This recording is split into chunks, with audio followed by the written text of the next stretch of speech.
Hello friends, I'm Jay Badya Jain and welcome to my channel Goal.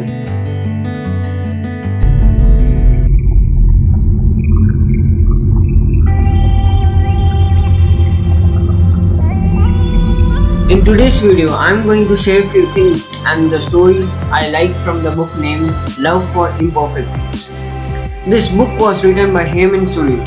He is a Seon Buddhist teacher, writer and the founder of the School of Broken Hearts in Seoul. He was born in South Korea and was educated at Berkeley, Harvard and Princeton.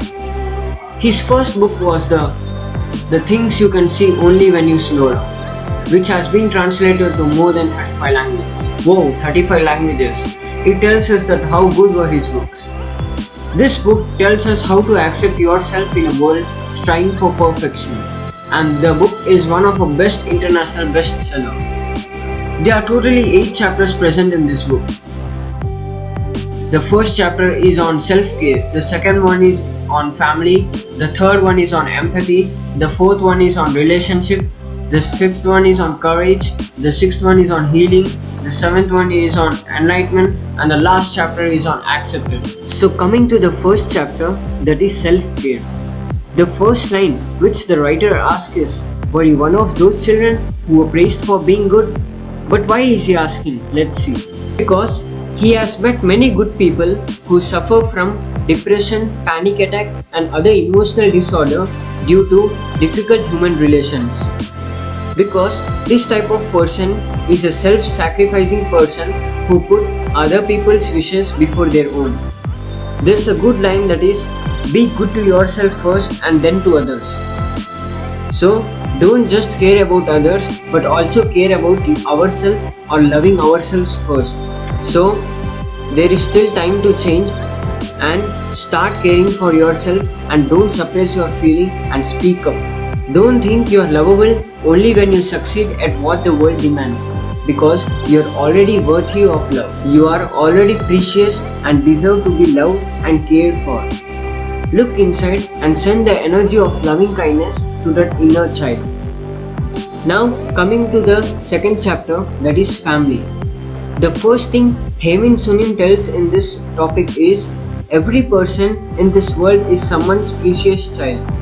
If we look around the world, then for many of the people, their mom are very special when compared to dad.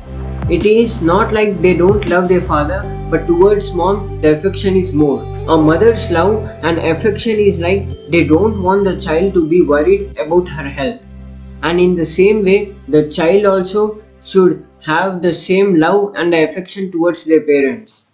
The writer tells that not only he, but he has noticed that people tend to experience more difficult and complicated emotion in their relationships with their fathers than their mothers. Because as every father works hard for their family, sometimes their mood gets off due to the work or stress or because of the boss, and because of this he then acts this out upon the family.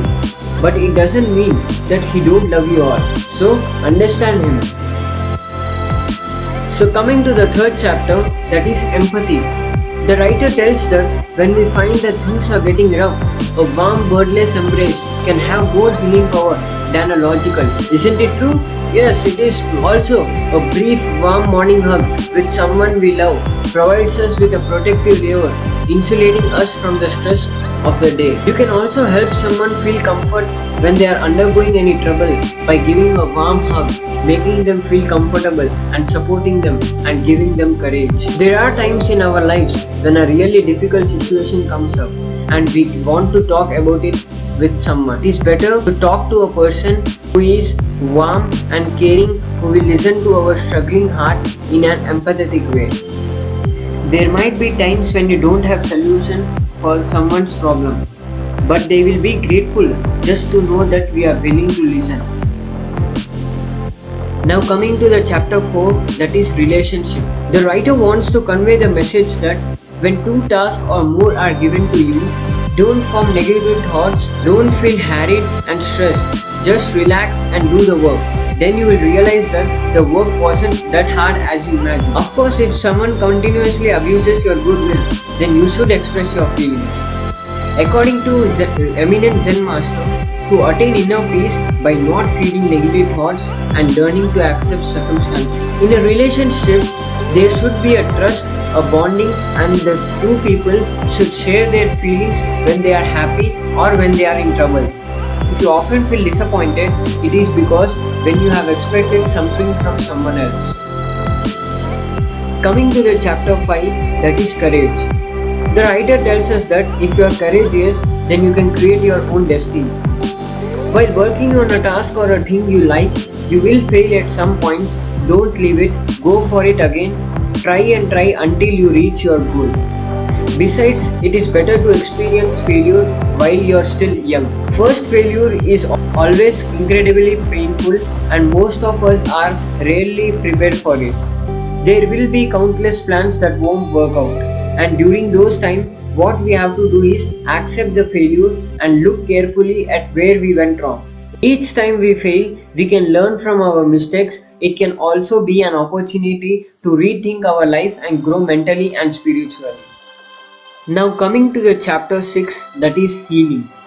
In each of our lives, there will be someone who does forgive things absolutely unforgivable. The wound is so deep that we are not sure whether we will be able to heal. Even though our minds resolves to forgive, our heart stays stubbornly closed. The one who hurt you may have behaved the way they did because their life would have been lonely and insecure as you. If we continue to open our hearts to all other people who are lonely and insecure and feel how their suffering is just as same as our own, the sorrow inside us transforms into compassion for everyone. As most of us go through periods of depression, the first thing to come out of it is think that depression is as a cloud, and if we leave it alone rather than engaging, it goes out. If we attach it to ourselves, then we fall into depression. The second thing is to not to pay attention to those negative thoughts and think of present moment through your breathing. Now coming to the chapter 7, that is enlightenment. The writer tells us that whenever whatever task we do, our mind must be fully present in that. Because of that, naturally our mind becomes calm and centered. This is why it is the most important while we meditate to focus on our breathing and remain calm and leaving behind all our thoughts. We should be fully present even while having conversation or going somewhere out with our family or friends, etc. Coming to the last chapter, that is acceptance. The writer shares that if you are sad, it's okay to acknowledge your sadness. It's okay to talk about your pain. The reason we have difficulties is that we are unable to accept the things that cannot be changed. The more we try to forget, we give strength to the memory and get attached to it. So the only way to let it go is accept, and our state of mind will soon undergo a change and grow suddenly quiet. That's it.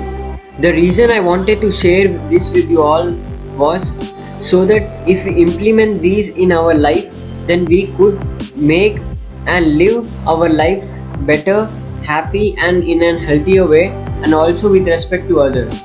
You must all read this book because what I have just shared is only the gist, only 10%. But when you read, you can understand it more in a better way, as the writer also shares his experiences and incidents for every topic.